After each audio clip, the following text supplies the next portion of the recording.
संत Stephen पहिले Christian शहीद। ख्रिस्ताच्या मृत्यूनंतरच्या वर्षात चर्चचा विस्तार इतक्या वेगाने झाला की प्रेषितांनी समुदायाची सेवा करण्यासाठी 7 डीकन्स नियुक्त केले। त्यामध्ये स्टीफन यांचा समावेश होता, जे कृपा आणि धैर्याने परिपूर्ण होते। गमालिएल यांच्याकडून शिक्षण घेतलेले आणि ग्रीक भाषेत अस्खलित असलेले स्टीफन हेलेनिस्टिक जगासाठी एक भक्कम दुवा बनले आणि त्यांनी अनेक महान चमत्कार केले। स्टीफन यांनी निर्भयपणे असा प्रचार केला की येशूच मसीहा आहेत आणि तारण सर्व लोकांसाठी आहे। जेव्हा विरोधक त्यांच्याशी वादविवाद जिंकू शकले नाही, तेव्हा त्यांनी स्टीफन यांच्यावर ईशनिंदेचा आरोप केला। त्यांना उच्च न्यायालयात ओढून नेण्यात आले।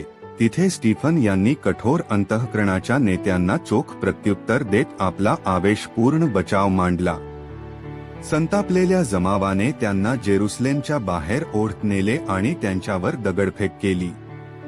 आपला जीव जात असतानाही स्टीफन यांनी येशूच्या दयेचाच आदर्श समोर ठेवला आणि प्रार्थना केली, हे प्रभू, या पापाचा दोष त्यांच्यावर ठेवू नकोस, आपला आत्मा ख्रिस्ताने स्वीकारावा अशी शेवटची विनंती करून ते चर्चचे पहिले शहीद बनले। आज दगडकाम करणाऱ्यांचे संरक्षक संत म्हणून ओळखल्या जाणाऱ्या स्टीफन यांचे जीवन मृत्यूच्या क्षणापर्यंत सावध आणि विश्वासू राहण्याच्या सुवार्तेचा संदेश देते।